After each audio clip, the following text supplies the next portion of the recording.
Stalingrad est une ville modèle et moderne.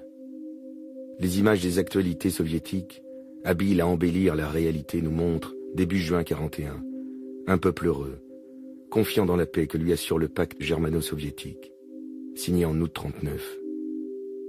Cette cité à la fois industrielle et jardin va devenir le terrain d'une bataille effroyable, qui sera le tournant de la Deuxième Guerre mondiale.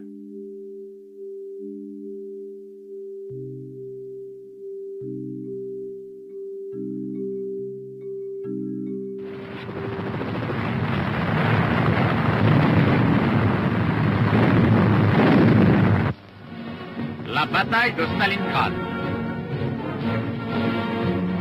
Après la traversée du Don, les troupes du maréchal von Bock atteignent la steppe et ses sables. Au nord de la ville, une division blindée allemande lancée en flèche est parvenue jusqu'au bord de la Volga.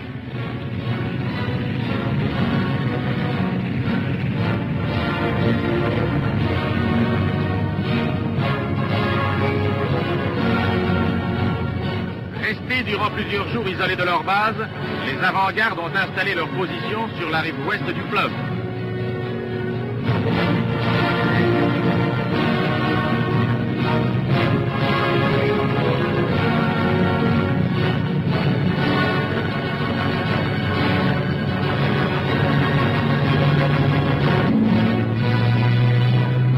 Tandis qu'ils contrôlent ainsi le trafic de la Volga, les Allemands, par ailleurs, ont réussi à couper la ligne de chemin de fer Moscou-Stalingrad.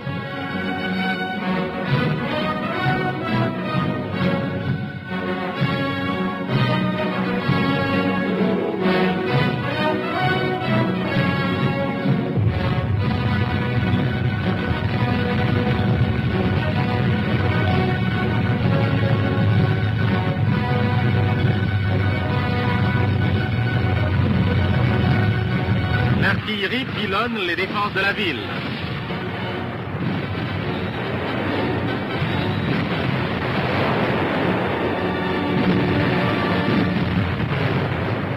Au loin, dans la fumée, apparaît Stalingrad.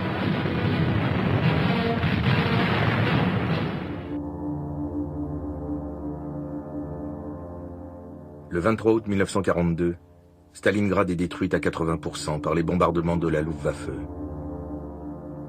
La bataille ne fait que commencer. Début septembre, les défenseurs se replient dans les ruines de la ville, qui abrite encore plus de la moitié de ses habitants.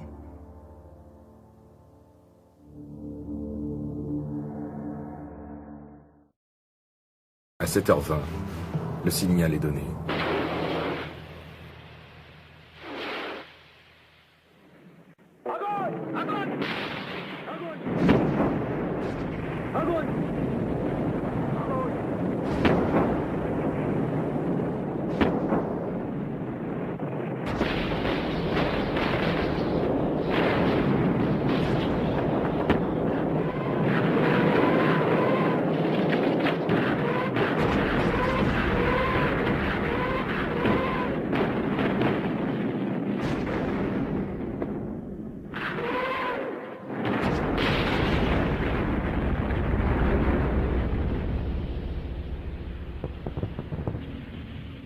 Dans cette guerre, le silence a disparu. L'air glacé sent la mort, le métal brûlé, et porte au loin tous les sons. Les détonations s'entendent jusqu'à Stalingrad, à plusieurs dizaines de kilomètres de là. À 8h50, les canons se taisent.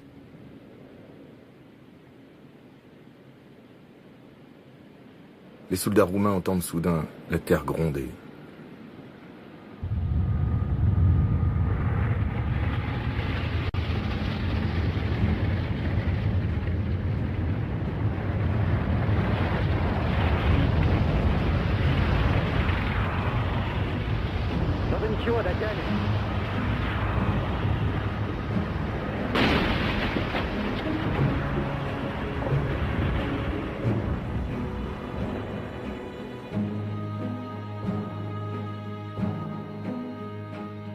Tout le bataillon est tétanisé dans l'attente du signal.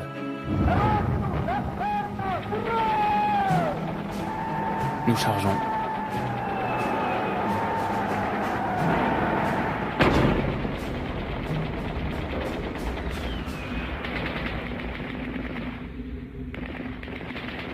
courons en direction de la tranchée roumaine en hurlant comme des forcenés, sous le feu direct de leurs mitrailleuses.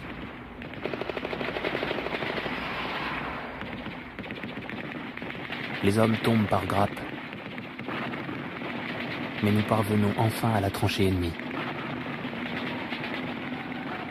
Il n'y a plus d'ordre, plus de peur, que des cris.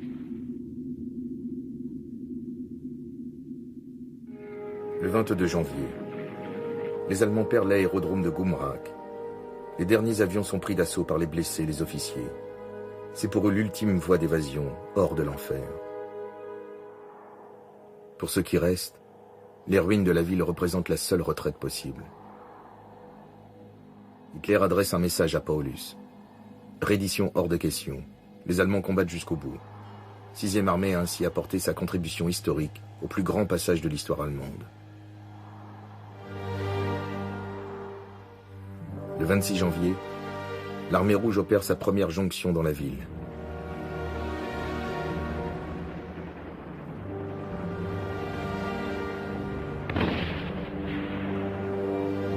C'est maintenant aux Allemands de se défendre mètre par mètre, centimètre par centimètre.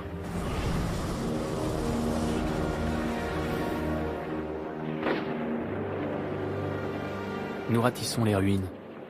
Ils sont là, comme des sauvages hirsutes, tapis dans les caves, au milieu des décombres de cette ville qu'ils ont détruite. Nos unités traquent Paulus. On dit qu'il a déplacé son état-major dans un sous-sol de la ville.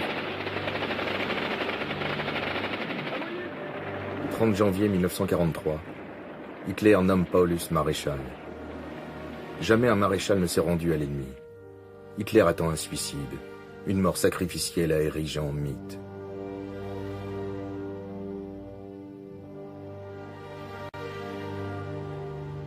Le 31 janvier, le quartier général du Führer reçoit un dernier message. Russes à la porte, nous nous rendons.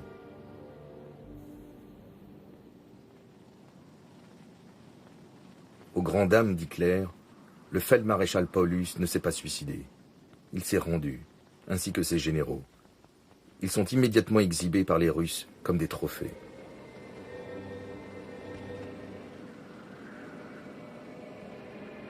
Le 2 février, la ville est entièrement libérée. Lorsqu'elle apprend la nouvelle, la Russie n'éclate pas de joie. Elle est simplement heureuse pour la première fois depuis le début de la guerre.